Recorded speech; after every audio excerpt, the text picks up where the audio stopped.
क्या हमें पता है कि जिस तरह कंपनियों को पैसे की आवश्यकता होती है, ऋण की आवश्यकता होती है, तो कंपनी शेयर्स इश्यू करती है और ऋण पत्र जारी करती है, जिसको हम अंश बोलते हैं और ऋण पत्र बोलते हैं, शेयर्स एंड डिबेंचर्स। मगर क्या हमें ये भी पता है कि जो पब्लिक है, वह हमेशा अपना जो पैसा लगाती है, उसपे एक सेफ्टी चाहती है कि उसका जो पैसा है, वो उसको हर साल एक फिक्स रिटर्न क्या करते रहे, देते रहे।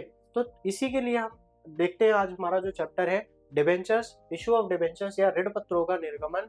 वेलकम टू फ्यूके एजुकेशन स्टूडेंट्स, मेरा नाम है आकाश रजक और आज हम कंटिन्यू करते हुए अकाउंट्स का पार्ट 2 चैप्टर जो सेकंड है हमारा, वो स्टार्ट करेंगे, जहां पर आज हम पढ़ेंगे कि ऋण पत्रों का निर्गमन किस तरीके से होता है और उसका मोचन किस तरीके से होता है, मतलब इशू ऑफ डिबेंचर्स कैसे होते हैं और रिडम्पशन कैसे होते हैं। इससे पहले हम थोड़ा सा डिस्कस पिछले चैप्टर का कर लेते हैं, जिसमें हमने डिस्कस किया था कि किस तरीके से कंपनी जो अंश होती है वो अंश का निर्गमन करती है, इशू करती है और पब्लिक से अलग अलग तरीके से क्या करती है, पैसा लेती है।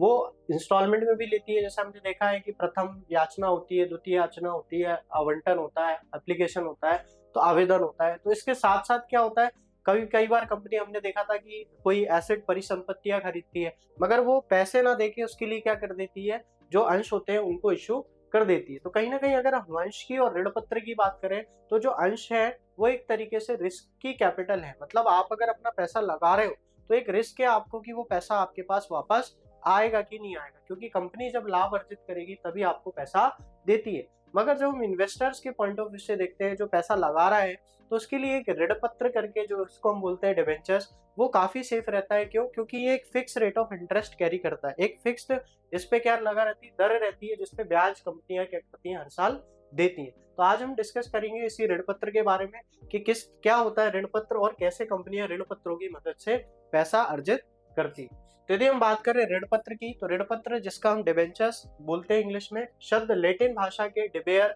शब्द से लिया गया है, जिसका तात्पर्य कर्ज लेना है। जिसका तात्पर्य क्या है? कर्ज लेना है। मतलब आप क्या कर रहे हो, डेप्ट ले रहे हो, कर्ज ले रहे हो। तो आप क्या करते हो, कर्ज लेते हो आप, मतलब कंपनी की बात कर। तो जो एक इन्वेस्टर होगा उसके लिए वो क्या होगा, फायदे का सौदा होगा। क्यों? क्योंकि कंपनी को वो पैसा दे रहा है ना, तो ऋण दे रहा है। ऋण पत्र एक लिखित विपत्र है जो कंपनी की सामान्य मोहर के अंतर्गत एक ऋण का क्या करता है, अभिज्ञान करता है। मतलब ये क्या है, एक तरीके से डॉक्यूमेंट है ना, ये क्या है, एक तरीके से डॉक्यूमेंट है, पत्र है, जो कि कंपनी क्या कर रही है, इशू कर रही है। किसको इशू कर रही है? जो भी इसका होल्डर है, मतलब डिबेंचर्स जो भी होल्डर है, ऋण पत्रधारी है ना, उसको क्या कर रही है कंपनी, इस पैसा ले रही है और ये बता रही है कि हाँ, हमने आपसे इस अवधि के लिए इतने इतने ब्याज पे क्या किया है, पैसा अर्जित किया, लिया है। ठीक है। तो जो कंपनी की सामान मोहर है ना, कंपनी की सील होती है ना।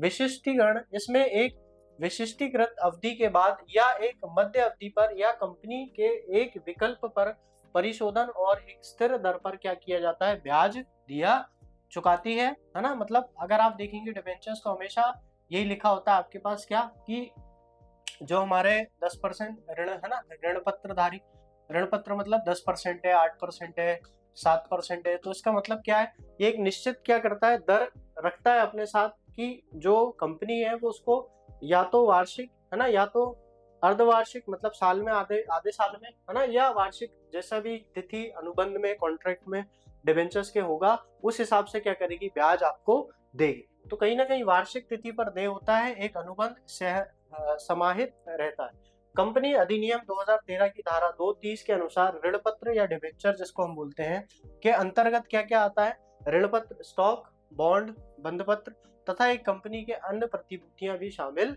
होती हैं, जो कि कंपनियों की परिसंपत्तियों पर प्रभार संगठित करती है अथवा नहीं, है ना। मतलब कहीं ना कहीं वो एक तरीके से कंपनी के एसेट जो है वो सेफ्टी या सिक्योरिटी देते हैं कि नहीं, आपने अगर ये इशू करा है तो आपको क्या करना है, जो भी ऋण पत्रधारी है उनका पैसा वापस करना हो। तो एक निश्चित ब्याज दर पे आपको, एक तो, और इसमें क्या होता है, एक अवधि फिक्स होती है। तो हमने दो तीन चीजें पढ़ी, क्या, एक तो आपका ब्याज हो जाएगा इसमें, है ना, जो कि इसको अंश से अलग करता है। दूसरा, इसकी एक निश्चित अवधि होती है, जिस अवधि के लिए क्या किया जाता है, इसका निर्गमन किया जाता है। तो यदि हम आगे बढ़ते हैं इसमें, तो अंश और ऋण पत्र के बीच में डिफरेंस क्या है या अंतर क्या है। तो यदि मैं स्वामित्व की बात करूं ना, स्वामित्व की बात मतलब ओनरशिप की बात करूं, तो ओनरशिप का मतलब क्या होता है कि आप जब क्या कर रहे हो, किसी से ऋण ले रहे हो, पैसा ले रहे हो, तो वो क्या कर रहे हो आप, ऋण लेने के साथ साथ आप उनसे क्या कर रहे हो, पैसा लेने के साथ साथ तो स्वामित्व आपका जा रहा है कि नहीं जा रहा है, या जो ओनरशिप है वो आपकी जा रही है कि नहीं। तो हम बात करें अगर ओनरशिप की, ओनरशिप का मतलब क्या हो गया कि कंपनी का वो ओनर है कि नहीं, है ना। तो यदि हम बात करते हैं जैसे स्वामित्व की, तो एक अंशधारक जो होता है वो क्या होता है, कंपनी का स्वामी होता है। स्वामी का मतलब क्या होता है, ओनर होता है। क्या होता है, ओनर होता है। मगर वहीं पे यदि हम बात करें ऋण पत्र धारक की, तो वो केवल एक ऋणदाता या लेनदार होता है ना। तो कहीं ना कहीं वो क्या होता है, एक तरीके से क्रेडिटर्स होता है, लेनदार, है ना। मतलब उसको क्या करना है, कंपनी से पैसा वापस लेना है। तो यदि हम बात करें अंश की और ऋण पत्र की, तो अंशधारी जो होंगे वो क्या होंगे, एक तरीके से जो कंपनी है उसके स्वामित्व होंगे, ओनर होंगे, और जो ऋण पत्रधारी है वो क्या होंगे, क्रेडिटर्स होंगे, लेनदार। अंश स्वामित्व पूंजी का एक अंग है, जबकि ऋण पत्र एक कर्ज प्राप्त पूंजी का क्या है, हिस्सा। तो कहीं ना कहीं ये क्या है, स्वामित्व, ओनरशिप है ना। ये क्या है, ओनरशिप है। और ये क्या है, एक तरीके का डेब्ट का हिस्सा है, डिवेंचर्स, कि हमने किसी से क्या लिया है, कर्ज लेके रखा हो। तो प्रतिफल की बात करें तो अंश पर प्रत्यय को लाभांश के नाम से जाना जाता है ना, इसको लाभांश बोलते हैं, है ना। डिविडेंड एक तरीके से हम जिसको बोलते हैं। और जबकि ऋण पत्र पर प्रत्यय को ब्याज के नाम से जाना जाता है। तो दूसरा डिफरेंस क्या हो गया कि जो शेयर होल्डर्स है उनको क्या मिलेगा, डिविडेंड मिलेगा, है ना। इसका मतलब है लाभांश मिलेगा, लाभ में हिस्सा मिलेगा। और यदि हम बात करें ऋण पत्रधारियों की, तो इनको क्या मिलेगा, इनको मिलेगा ब्याज। इनको एक निश्चित दर पर क्या मिलेगा, ब्याज मिलेगा, के नाम से जाना जानते हैं। अंश पर प्राप्त होने वाले प्रतिफल की दर विभिन्न वर्षों में विभिन्नता पूर्ण हो सकती है, जो कि कंपनी के लाभ पर निर्भर करती है। और सिंपल है, ये जो लाभांश है ये सीधा सीधा किससे रिलेट करेगा, लाभ से, कि जितना कंपनी को फायदा होगा, जितना कंपनी को प्रॉफिट होगा, उतना कंपनी क्या करेगी, लाभांश देगी, उतना कंपनी क्या करेगी, डिविडेंड देगी। मगर जब हम ऋण पत्र की बात करते हैं, तो ऋण पत्र में क्या होता है, ऋण पत्रों पर ब्याज की दर क्या होती है, स्थिर होती है। स्थिर मतलब स्टेबल होती है ना, कि एक तरीके से अगर वो 10% कैरी करता है तो हर साल ही उसको 10% ही मिलेगा। तो ये हमें याद रखना है ना, 10% या 8% जो भी वो कैरी करेगा उस हिसाब से उसको पे करेगा। इसके बाद लाभांश का भुगतान लाभ का एक विनियोजन होता है, जबकि ब्याज का जो भुगतान है लाभ पर एक प्रभार है ना। मतलब अगर बात करें भुगतान की, तो एक तरीके से हमें डिसाइड करना है कि उसका कितना पार्ट हमें उसको देना है। मगर जब हम ऋण पत्र के ब्याज की बात करते हैं, तो वो एक तरीके से भार है, किसके ऊपर, प्रभार है, किसके ऊपर है, वो लाभ के ऊपर। क्यों, क्योंकि जो भी कंपनी का लाभ होगा उस लाभ से सबसे पहले क्या करना पड़ेगा, ब्याज देना पड़ेगा। और इसे तब भी चुकाया जाना होता है चाहे कंपनी में कोई भी लाभ नहीं हुआ हो, है ना। अब याद ही रखना है कि इनको लाभ जब होगा तभी क्या मिलेगा, लाभांश मिलेगा। मगर ब्याज जो है ऋण पत्रों पर, जैसा हमने शुरू में ही डिस्कस करा था, ये क्या है, फिक्स है।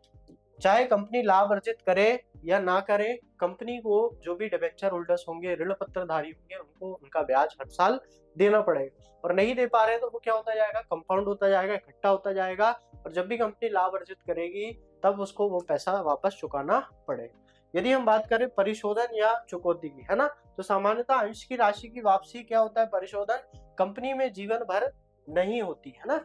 तो मतलब हमने देखा है कि कोई भी एक शेयर होल्डर है, अगर कंपनी ने किसी से अंश लिए, शेयर लिए, तो उसकी कोई जो टाइम पीरियड है वो फिक्स नहीं, वो लगातार क्या होता रहता है, चलता रहता है, जब तक आजीवन काल कंपनी बनी रहेगी। क्या होता है, खाली जो अंशधारी होते हैं वो बदलते रहते हैं। जैसे मेरे पास अगर किसी कंपनी के 1000 शेयर है, तो मैं किसी और को बेच दूंगा जब मुझे लगता है कि कंपनी से मुझे फायदा हो चुका है। हो सकता है वो फिर किसी और को बेच दे। मतलब जब तक कंपनी है तब तक वो क्या करती रहती है, चलता रहता है। मगर ऋण पत्र की बात करें तो हमने जैसा डिस्कस किया, किसके क्या होती है, एक अवधि के लिए होता है ना, कि एक फिक्स ड्यूरेशन के लिए होता है, तो अवधि के लिए होता है। और ऋण पत्र उस अवधि के बाद क्या होता है, शोध्य होते हैं, मतलब रीपेमेंट हो जाते हैं, उसको वापस हम पैसा वापस करना पड़ता है। एक फिक्स ड्यूरेशन होता है, एक फिक्स अवधि होती है, उसके बाद हम क्या करते हैं, उनका पैसा उनको वापस कर देते हैं। यदि हम आगे बढ़ते हैं, मतदान का अधिकार, है ना, मतदान का अधिकार मतलब वोट का क्या राइट है इनका। तो यदि हम वोट के राइट की बात करें, तो अंशधारकों को मतदान का अधिकार होता है ना। इनको काय का अधिकार होता है, क्योंकि सिंपल है, जो अंशधारी है वो क्या है, स्वामित्व है। स्वामित्व मतलब ओनर है। तो जब कोई कंपनी का ओनर बन जाएगा तो उसको उसकी कंपनी में वोटिंग राइट भी होंगे। मगर ऋण पत्र क्या है, धारक प्राय किसी भी तरह का मतदान का अधिकार का लाभ नहीं उठा पाते। क्यों नहीं उठा पाएंगे, सिंपल है, क्योंकि इनके ये क्या है, एक तरीके से कंपनी के लेनदार, मतलब इनको क्या करना है, जो पैसा कंपनी में लगाया है वो कंपनी से पैसा लेना है। अब वो ब्याज के साथ भी ले सकते हैं, ब्याज के साथ भी लेना है, या जब अवधि कंप्लीट हो जाए उसके बाद उनका वो पैसा वापस मिल जाएगा। तो लेनदार है, इसलिए इनको कोई भी मतदान का अधिकार नहीं होता। यदि हम सुरक्षा की बात करें तो अंश किसी भी प्रकार से सुरक्षित नहीं होता है ना, जबकि ऋण पत्र प्रायः सुरक्षित होता है और कंपनी की परिसंपत्तियों के ऊपर एक स्थिर या चल प्रभार का वहन करता है। मतलब क्या होता है कि जैसे मैंने बोला कि ये एक अंशधारी है, ठीक है, ये एक अंशधारी है हमारा, ये क्या है हमारा अंशधारी है ना एक, और एक यहाँ पे हमारा ऋण पत्र धारी है ना, ऋण पत्र। तो जब भी कंपनी लाभ अर्जित करेगी है ना, जब कंपनी लाभ अर्जित करेगी तभी इसको पैसा मिलेगा। अगर कंपनी लाभ अर्जित नहीं करेगी तो इसको पैसा नहीं मिलेगा, मगर ऋण पत्रधारी को जो ब्याज है वो तो मिलता ही रहेगा। दूसरा, हम अगर सिक्योरिटी की बात करें, सुरक्षा की बात करें, तो इसकी कोई भी सिक्योरिटी ऐसी नहीं है। सिक्योरिटी का मतलब होता है कि क्या कंपनी कोई एसेट या किसी परिसंपत्तियों को क्या करती है, भार रखती है, प्रभार रखती है कि वो अगर पेमेंट नहीं कर पाए तो वो उसको बेच के जो ऋण पत्रधारी है उनका पैसा वापस करेगी। इसी को हम बोलते हैं कि जब ऋण पत्र की बात होती है तो ये ज्यादा सिक्योर होते हैं। क्यों? क्योंकि कंपनियों की जो परिसंपत्तियां होती हैं, एसेट होते हैं, वो एक तरीके से क्या होते हैं, वो उस पे प्रभार रहता है, उस पे एक तरीके से हम क्या बोलते हैं, एक सिक्योरिटी के तौर पे काम आता है कि जब भी कंपनी मतलब एक तरीके से लायबल नहीं हो पैसे देने के लिए, या फिर एक तरीके से कंपनी पैसा नहीं चुका पाए, तो वो जो भी उनकी परिसंपत्तियां होंगी उनको बेच के उनको ऋण पत्रधारियों को पैसा देना पड़ेगा। मगर अंशधारियों के साथ ऐसा नहीं। अगर कंपनी लाभ अर्जित नहीं कर रही है और कंपनी डूब भी जाती है तो जो अंशधारी होंगे उनका जो पैसा होगा वो भी डूबा माना जाएगा। यदि हम बात करें परिवर्तनीयता का, तो परिवर्तनीयता का मतलब क्या होता है कि क्या हम इसको क्या कर सकते हैं, कन्वर्ट कर सकते हैं, चेंज कर सकते हैं ना। तो कन्वर्ट करने की बात हो रही है यहाँ पे। तो किसकी बात हो रही है? अंश को ऋण पत्र के रूप में परिवर्तित नहीं किया जा सकता है। मतलब हमें याद रखना है कि अगर कोई अंशधारी है तो उसको कभी भी हम आगे जाके ऋण पत्र धारी नहीं बना सकते या डिबेंचर होल्डर्स नहीं बना सकते। मगर अगर कोई ऋण पत्र धारक है ना, ऋण पत्र है जिसके पास, को अंश में क्या कर सकते हैं, परिवर्तित किया जा सकता है, बशर्ते कि निर्गमन है ना, निर्गम के नियम ऐसी व्यवस्था रखते हो, और तब ऐसे मामले में इन्हें परिवर्तनीय ऋण पत्र के नाम से जाना जाता है, जिसको हम कन्वर्टेबल डिबेंचर्स भी बोलते हैं। मतलब क्या होता है, विच कैन बी कन्वर्ट, मतलब जिसको हम क्या कर सकते हैं, चेंज कर सकते हैं, कन्वर्ट कर सकते हैं, है ना, परिवर्तित कर सकते हैं काय में, अंशधारी। तो उसको हम कन्वर्टेबल डिबेंचर्स बोलते हैं। मगर शेयर्स के साथ या अंश के साथ ऐसा कुछ नहीं। हम अंश को ऋण पत्र में नहीं बदल सकते, मगर हम ऋण पत्र को काय में बदल सकते हैं, अंश में बदल सकते हैं। तो वो कंपनी की जो शर्तें हैं उस हिसाब से कंपनी काम करती है। अगर कंपनी इस शर्त पे इशू करती है, इस शर्त पे निर्गमन करती है कि आगे जाके हम ये जो ऋण पत्रधारी हैं इनको बदल के अंशधारी बना सकते हैं, तो फिर वो कंपनी के ऑप्शन में कि आगे जाके वो उसको चेंज कर सकते हैं। मगर अंशधारकों के साथ ऐसा कुछ भी नहीं है। अंशधारकों को कभी भी हम आगे जाके ऋण पत्रधारी नहीं बना सकते। ठीक है, आगे हम देखते हैं ऋण पत्रों के प्रकार की अगर हम बात करें, टाइप्स ऑफ डिबेंचर्स, है ना। तो ऋण पत्र के प्रकार का मतलब सबसे पहले अगर हम सुरक्षा के दृष्टिकोण से देखें, है ना, सुरक्षा मतलब सिक्योरिटी। तो सिंपल है, सिक्योरिटी का मतलब क्या होता है कि क्या जो हमने कंपनी में पैसा लगाया वो सिक्योर है कि नहीं। मतलब कि अगर कंपनी कल को लॉस खाती है, कंपनी कल को डूब जाती है, तो वो हमारा पैसा वापस करेगी कि नहीं करेगी। जैसे फॉर एग्जांपल हम अगर बैंक वगैरह से कोई लोन लेते हैं तो हम देखते हैं अगर प्रॉपर्टी कोई लोन लिया हुआ है तो जो प्रॉपर्टी की जो भी रजिस्ट्री होगी, डॉक्यूमेंट होंगे, वो बैंक के पास सबमिट होते हैं। क्यों रहते हैं? क्योंकि कल को अगर हम बैंक का कर्जा या बैंक का जो लोन है वो नहीं चुका पाए तो बैंक उस प्रॉपर्टी को क्या कर सकती है, बेच के अपना जो पैसा है वो वापस रिकवर कर सकती है। तो वही ऋण पत्रधारियों के साथ भी यही चीज है क्या, कि हमने एक डॉक्यूमेंट कंपनी को या एक तरीके से एग्रीमेंट कंपनी के साथ करा है कि हमने इतना इतना पैसा आपको दिया है।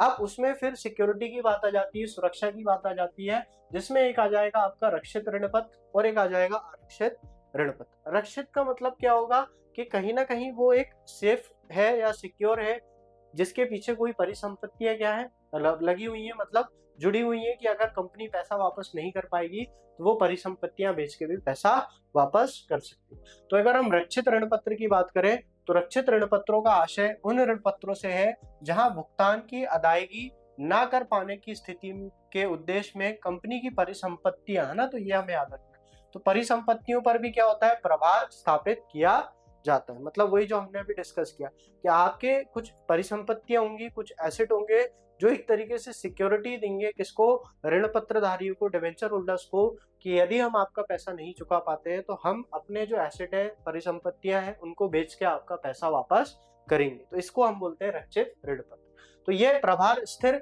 या चाल हो सकता है। एक स्थिर प्रभार एक विशिष्ट परिसंपत्ति पर स्थापित किया जाता है, जबकि चल प्रभार कंपनी की सामान्य परिसंपत्तियों पर स्थापित किया जाता है। स्थिर प्रभार उन परिसंपत्तियों के प्रति स्थापित किया जाता है जो कंपनी के द्वारा प्रचालन के लिए धारित होती हैं, ना कि बिक्री के आशय के लिए, जबकि चल प्रभारों के अंतर्गत वह सभी परिसंपत्तियां शामिल होती हैं जो सुरक्षित लेनदारों हेतु निर्दिष्ट होने से बहिष्कृत है। मतलब कि वो सारे एसेट, कई एसेट हमारे हमने देखा है कि स्थिर एसेट होता है, फिक्स्ड एसेट होता है, मतलब लॉन्ग टर्म कंपनी के साथ, जैसे बिल्डिंग हो गई, है ना, जमीन हो गई, इसके अलावा कोई मशीन हो गई, तो वो स्थिर हो गई, उन पे प्रभार जो होता है ना। और कई चलित परिसंपत्तियां होती हैं ना जिनका चल प्रभार होता है, जो करंट एसेट्स होता है, डेटर्स हो गया कंपनी का, है ना। इसके अलावा कोई प्रीपेड एक्सपेंस वगैरह जो है ना, पहले हमने कोई एक्सपेंस पे कर दिया, तो कई बार उससे, और कई बार जो फिक्स एसेट होते हैं, परिसंपत्तियां होती है, उस पे क्या होता है, प्रभार रहता है। तो यदि हम आरक्षित ऋण पत्र की बात करें, आरक्षित ऋण पत्र कौन से होंगे, तो आरक्षित ऋण पत्र का कंपनी की परिसंपत्तियों पर एक विशिष्ट प्रभार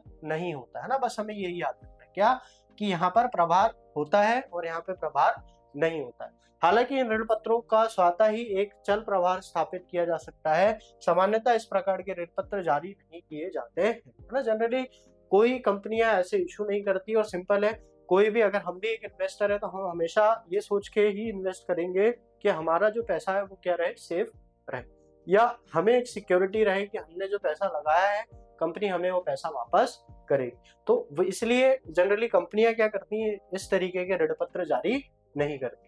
यदि हम बात करें अवधि के हिसाब से, अवधि का मतलब क्या हो गया, ड्यूरेशन, मतलब कितने टाइम पीरियड के, तो सिंपल है, इसमें आ जाएगा एक मोचनीय, है ना, ऋण पत्र और अमोचनीय ऋण पत्र। मोचनीय ऋण पत्र क्या होंगे, वो होते हैं जो एक विशिष्ट अवधि की समाप्ति पर एकमुश्त राशि के रूप में या कंपनी के जीवन के दौरान किस्तों में देय होते हैं। इन ऋण पत्रों को सममूल्य पर या अधिलाभ राशि पर मोचित किया जाता है। मोचित का मतलब होता है रिडम्पशन, है ना। रिडम्पशन का मतलब क्या होता है, रीपेमेंट, है ना। रीपेमेंट मतलब जो हम पैसा ले रहे हैं डिवेंचर होल्डर से, उनका पैसा क्या कर दे, वापस कर दे, तो इसका मतलब मोचित।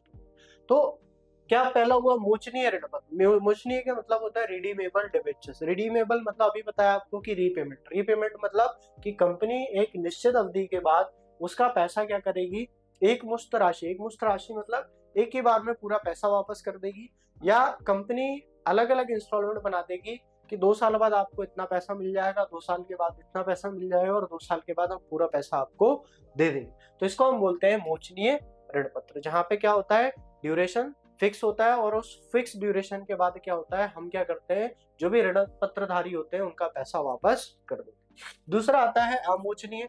अमोचनीय का मतलब होता है जहां पर ये एक तरीके के स्थायी, है ना। स्थायी ऋण पत्र का मतलब होता है कि इनने जो पैसा लगा दिया तो लगा दिया, जब तक कंपनी चल रही है, उनको ब्याज मिल रहा है, तब तक काम चलता रहेगा। मतलब वो ऋण पत्रधारी क्या रहेंगे, ऋण पत्रधारी बने रहेंगे। तो स्थायी एक तरीके से होते हैं। तो अमोचनीय ऋण पत्र को स्थायी ऋण पत्र के नाम से भी जाना जाता है, क्योंकि कंपनी इस प्रकार के ऋण पत्रों के निर्गम द्वारा उधार प्राप्त द्रव्य के परिशोधन के लिए भी वचन नहीं देती है। मतलब कि हम बाद में जाके दोबारा उसको क्या नहीं कर सकते, हो सकता है हम आगे जाके इसकी पेमेंट ना करें, तो आपको जो ब्याज मिल रहा है वो मिलता रहेगा, है ना। इसको हम बोलते हैं इररिडीमेबल डिवेंचर्स। इररिडीमेबल मतलब अमोचनीय डिवेंचर्स।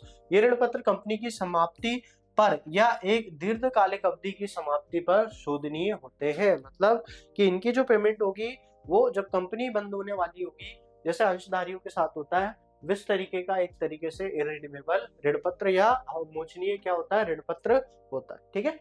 इसके बाद यदि हम आगे बात करें परिवर्तनीयता, है ना। परिवर्तनीयता का मतलब क्या होता है, कन्वर्टेबिलिटी, है ना। कन्वर्टेबिलिटी मतलब क्या कि हम इसको कन्वर्ट कर सकते हैं कि नहीं कर सकते। तो कन्वर्ट आप काय में करेंगे, इसको कन्वर्ट आप शेयर्स में करेंगे, अंश में करेंगे। तो इसमें भी दो टाइप हो जाएंगे, जैसा अभी हमने डिस्कस किया कि कन्वर्टेबल हो जाएंगे जिसको हम परिवर्तनीय बोलते हैं, और एक अनकन्वर्टेबल हो जाएंगे जिसको हम क्या बोलते हैं, अपरिवर्तनीय बोलते हैं। तो परिवर्तनीय की बात करें तो यह वह ऋण पत्र है जो समता अंश में परिवर्तित, है ना, परिवर्तनीय होते हैं, मतलब जिसको हम इक्विटी शेयर्स में क्या कर सकते हैं, कन्वर्ट कर सकते हैं। या फिर किसी भी अन्य प्रतिभूतियों में या तो कंपनी के विकल्प पर या ऋण पत्र धारक के विकल्प पर परिवर्तित होते हैं, इन्हें परिवर्तनीय ऋण पत्र कहते हैं। मतलब कि हम उसको क्या कर सकते हैं, कन्वर्ट करके क्या बना सकते हैं, शेयर्स बना सकते हैं, अंश बना सकते हैं, इसको हम बोलते हैं कन्वर्टेबल डिबेंचर्स। तो इन्हें परिवर्तनीय ऋण पत्र कहते हैं। ये ऋण पत्र पूर्णतः परिवर्तनीय हो सकते हैं या आंशिक परिवर्तनीय भी हो सकते हैं। पूर्णतः मतलब कि अगर आपने 1000 ऋण पत्र जारी किए तो 1000 में हो सकता है 500 कन्वर्ट हो जाए और 500 हो जाए नॉन कन्वर्ट हो जाए, है ना। तो जो कन्वर्ट हो जाएंगे वो काय में कन्वर्ट हो जाएंगे, अंश में हो जाएंगे, और ये वापस वही ऋण पत्र के ऋण पत्र क्या रहेंगे, बने रहेंगे। इसके बाद आता है अपरिवर्तनीय ऋण पत्र। अपरिवर्तनीय की बात करें तो यह वह ऋण पत्र हैं जिन्हें अंश में परिवर्तित नहीं किया जा सकता या किसी अन्य प्रतिभूति में भी नहीं बदला जा सकता। तो एक को क्या कर सकते हैं, हम बदल सकते हैं, और एक को क्या कर सकते हैं, एक को हम बदल नहीं सकते। इन्हें अपरिवर्तनीय ऋण पत्र कहते हैं। कंपनी द्वारा निर्गमित किए जाने वाले अधिकतर ऋण पत्र इसी श्रेणी में आते हैं। तो जनरली कंपनी जब जनरली इस तरीके के ही क्या करती है, ऋण पत्र जारी करती है, क्योंकि सिंपल है, अगर उसको बाद में शेयर्स बनाना ही है तो वो डायरेक्टली क्या इशू कर देगी, अंश ही इशू कर देगी, शेयर्स ही इशू कर देगी। मगर उसको पता है कि वो किस तरीके से, एक तरीके से कर्जा लेने के मोटिव से क्या कर रही है, लोगों से पैसा ले रही है। तो जनरली जो डिबेंचर्स अंश ऋण पत्र होते हैं वो लगभग हर कंपनी अपरिवर्तनीय क्या करती है, निर्गमित करती है। इसके अलावा कूपन दर की दृष्टि से अगर देखें तो विशिष्ट कूपन दर दृष्टि, है ना, ऋण पत्र होते हैं, और एक शून्य कूपन दर ऋण पत्र होते हैं। तो क्या मतलब होता है इसका, कि ये ऋण पत्र विशिष्ट ब्याज दर पर जारी किए जाते हैं जिसे कूपन दर कहा जाता है। ये विशिष्ट दरें या तो स्थिर होती हैं या तो चल अस्थिर होती हैं। चल ब्याज दरों को प्रायः बैंक की दरों के साथ जोड़ा जा सकता है। मतलब कि आप, जैसे अभी हमने बात करी कि 12% ऋण पत्र, है ना, या 10% ऋण पत्र, तो इसका मतलब ये 12% क्या कैरी करेंगे, ब्याज कैरी करेंगे, है ना।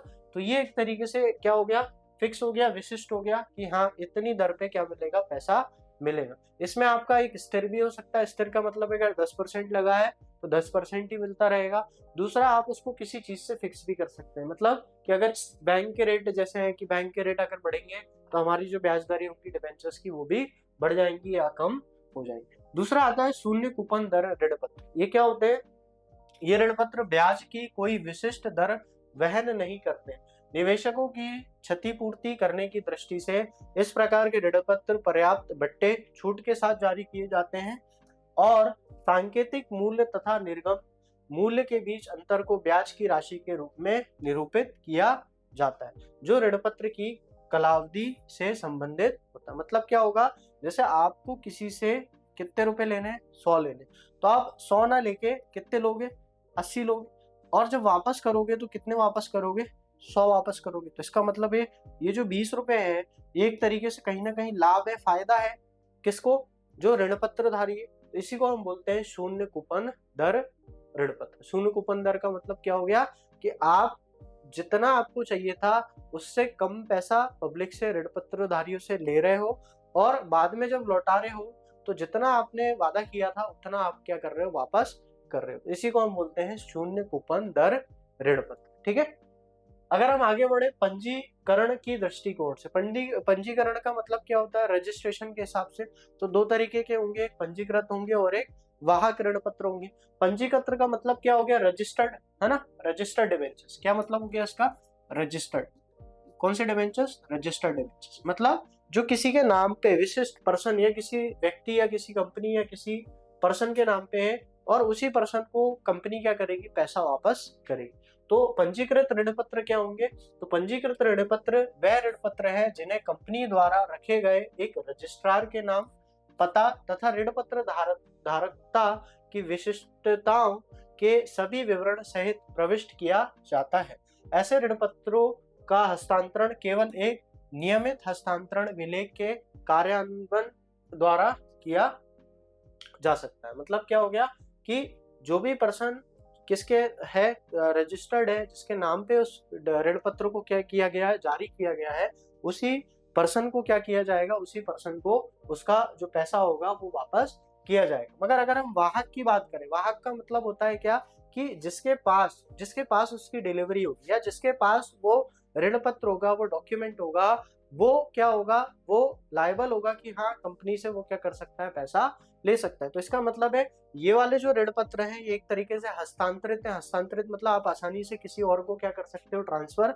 कर सकते हो। मगर जब इसकी बात होती है तो ये इसकी बात होती है तो ये हस्तांतरित हो सकते हैं, मगर ये हस्तांतरित नहीं होते। तो वाहक क्या हो जाएगा, तो वाहक ऋण पत्र वह ऋण पत्र है जो डिलीवरी या सुपुर्दगी के द्वारा हस्तांतरित किए जा सकते हैं और कंपनी ऋण पत्र को कोई रिकॉर्ड नहीं रखती है। ऋण पत्रों पर ब्याज का भुगतान उस व्यक्ति को किया जाता है जो इस प्रकार के ऋण पत्रों को संलग्न ब्याज कूपन को प्रस्तुत करता है। मतलब सिंपल है, जो होल्डर होगा, जिसके पास वो डिबेंचर्स होंगे, ऋण पत्र होंगे, वो क्या करेगा, ब्याज अर्जित कर सकता है कंपनी से। तो यहाँ पे कौन करेगा, जिसके नाम पे है, और यहाँ पे कौन करेगा, जिसके पास वो डॉक्यूमेंट होगा। ये क्या होगा, ये नॉन ट्रांसफरेबल होगा, ये हम हस्तांतरित नहीं कर सकते किसी को। और ये क्या होगा, ट्रांसफरेबल होगा, हमें किसी भी पर्सन को क्या कर सकते हैं, ट्रांसफर कर सकते हैं। यदि हम आगे बात करें ऋण पत्रों का निर्गमन, है ना, निर्गमन की बात होती है, तो निर्गमन का मतलब क्या होता है कि आप क्या कर रहे हैं, आप ऋण पत्र जारी कर रहे हैं। तो जब आप ऋण पत्र जारी करेंगे, है ना, तो ऋण पत्र में आवेदन होगा, है ना, आवंटन होगा, है ना। अब इसके अलावा और क्या हो सकता है, तो यदि हम बात करें जब किस्तों की, है ना, कि ऋण पत्र में सबसे पहला हमारा क्या आ जाएगा, हमारा आवेदन आ जाएगा, फिर क्या आ जाएगा, हमारा आवंटन आ जाएगा, है ना। तो जब हम आवेदन की बात करें, इससे पहले हम बात करते हैं कि अगर यदि पूरी राशि एक किस्त में ली जाती है, तो एक ही बार में अगर ले लेगा तो हम क्या करेंगे, बैंक खाता, है ना, बैंक खाते को क्या कर देंगे, नाम, फिर क्या हो जाएगा हमारे पास, ऋण पत्र, आवेदन व आवंटन खाता। ठीक है, ये एक एंट्री हो जाएगी हमारी, है ना। और दूसरी एंट्री क्या हो जाएगी, दूसरी एंट्री हो जाएगी हमारी कि ऋण पत्र,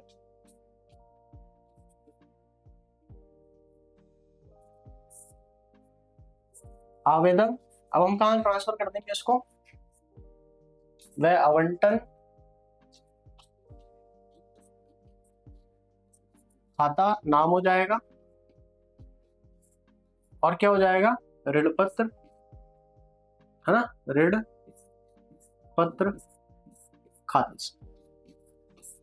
तो ये हमारी दो एंट्री, जब एक मुश्त में या एक ही बार में हमें पूरा एक ही किस्त में क्या हो जाएगा, पैसा मिल जाएगा। तो हम खाली दो ही एंट्री पास करते हैं, दो ही प्रविष्टियां करते हैं, एंट्री करते हैं, जिसमें हम पहला बैंक को नाम कर देते हैं, डेबिट कर देते हैं, और ऋण पत्र, आवेदन व आवंटन खाते को क्रेडिट कर देते हैं। और दूसरी एंट्री में हम यही जो पैसा हमें मिला है ये डायरेक्ट हम ऋण पत्र खाते में ट्रांसफर कर देते हैं, जिसकी एंट्री आएगी ऋण पत्र, आवेदन व आवंटन खाता से नाम, मतलब डेबिट टू क्या हो जाएगा, ऋण पत्र खाता।